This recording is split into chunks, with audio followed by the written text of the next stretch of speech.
You are going to learn how to do a Turkish get-up because you should know how to do one.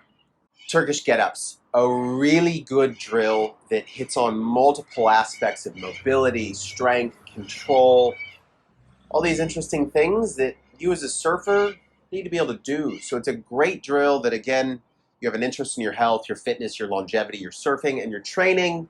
You should know how to do one. So let's teach you how to do one today. I'm Chris Mills with surfstrengthcoach.com. Check out the website, like, subscribe here on YouTube, Instagram, all that stuff, Facebook. If you are into your fitness and your surfing, check out my Surf Athlete program, 12-week, all-inclusive, comprehensive training program, strength, power, mobility, stretching programs, breath work, paddling, everything you need to know because you're a surfer and you're interested in longevity and health. It's an app as well on Android and iPhones. Check it out. For the get up, you need a kettlebell. And if you don't have a kettlebell at home, don't sweat it. You can use a dumbbell, you can use a bag full of soup cans, whatever, to start drilling it. Over time, get a kettlebell. I have this sand fillable kettlebell by a buddy of mine named Bao in Bali. arm-sports.com. And on Instagram, it's Arm Sports Backpacks. You can sort out. He's got some legit fitness equipment and these sand fillable kettlebells. Generally, with teaching Turkish get-ups, you want to a little bit of weight is helpful. So something around 8 kilos is kind of a starting point. Most men, you want to build up to where you're doing 20, 25 kilo get-ups. For women, somewhere in the 8 to maybe 12 kilos.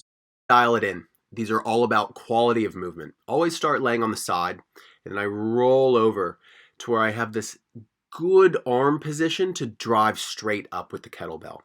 Arm up, leg up, same side. And you see how I bring limbs to a 45 degree. You'll see it a little better here. I bring my arm and leg out to about 45 degrees so that I can roll up onto them. So we'll backtrack for just a moment. See, those limbs are off to the side, so then I almost roll up onto that elbow as if it's a crunch. From there, I reposition, and I'm always going for length from hand to top hand, trying to be a solid line from shoulder to shoulder.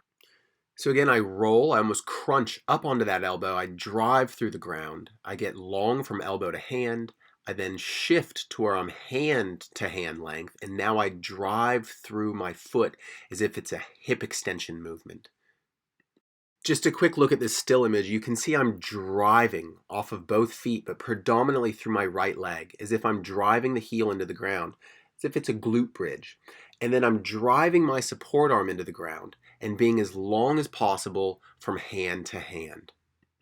Here's where people will get mixed up. It's sliding that straight leg through to we're now into a position where we can drive up into the lunge to stand tall.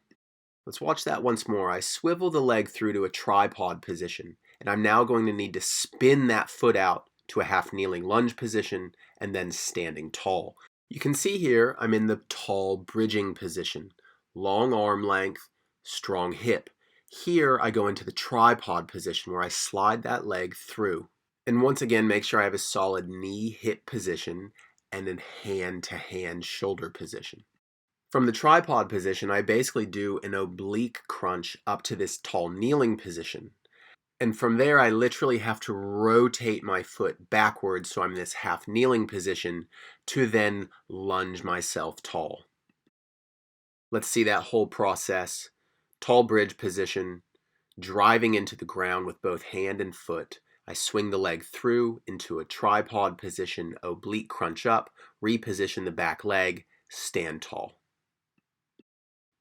At that point, I simply reverse the movement down. All positions are exactly the same. I'm always looking to make sure form is perfect in each position and hold that position for a full inhale and exhale. So making sure I'm adequately stabilizing and controlling the movement and all joint segments. Let's have a watch at the other side. Again, initial side lying position. I drive up, same hand, same leg is elevated. I find those angles so I can roll up onto my support elbow, being tall from elbow to hand. I then swivel the hand out, and now I'm hand to hand. You can't quite see it, sorry. From here, I go to high bridge position. I hold, I breathe, make sure things are stable. Swing the leg through to tripod. Stable. Oblique crunch up, swivel the foot, stand tall, make sure the shoulder is packed, nice vertical position. I now reverse the process back down. Tripod. Swing the leg through to high bridge. Nice stable arm shoulder positions and hip positions. Tall kneeling, down to the elbow, crunch down to the ground, reset. For a different view from the back, I sideline to then posting up. Same side arm and leg are up. I drive up onto the elbow. I'm pushing the elbow into the ground. I swivel the hand out for a better hand position, and I reposition that arm as needed. I'm being long from hand to hand, pack shoulder positions, driving off the hip. I come to tripod. I reset. I breathe. I swivel. I stand tall. From that position, we just reverse it down. There's that tall half kneeling position. Swivel the foot down to tripod. Again, always being as tall as possible from hand to hand. Nice high bridge position. I drop the hips. Nice pack shoulder position. Down to elbow. Reverse crunch to the ground. Reverse chest press. Reset. I'll show you some things not to do. So first, I roll over and I pec fly the kettlebell. That's really dangerous for the front of the shoulder. I also have the wrong knee and hand position up. They need to be same side. The pec fly and same side are usually common faults. As I post up, I want you to watch my shoulder position. See how I dump the shoulder forward? There, I dump it forward. They're just sagging into the anterior capsule in front of the shoulder. Really common faults. It also helps to swivel that hand out as you drive up and then reposition that arm.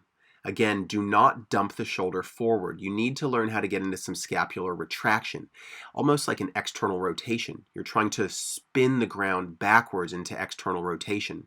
It helps provide a lot more stable shoulder support. In that bridge position, some common faults are bad foot position. Too far forward or too far back. You want to find a good 90-degree angle for that foot. That'll take some time. Again, don't dump the shoulder forward. From that tripod position, some common faults are just not spinning the foot out to then stand. That's where they get mixed. They need to externally rotate that foot. And then we would stand tall. So to finish, one last good rep. I set up in side lying. I roll over, I post, I get good elbow, hip, foot positions. I drive up.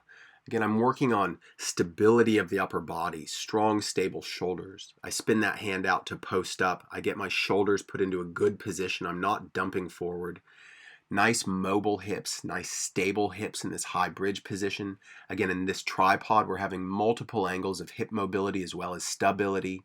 I'm working on alignment and control of the body. Again, this is a really good drill that just hits multiple aspects of quote-unquote fitness.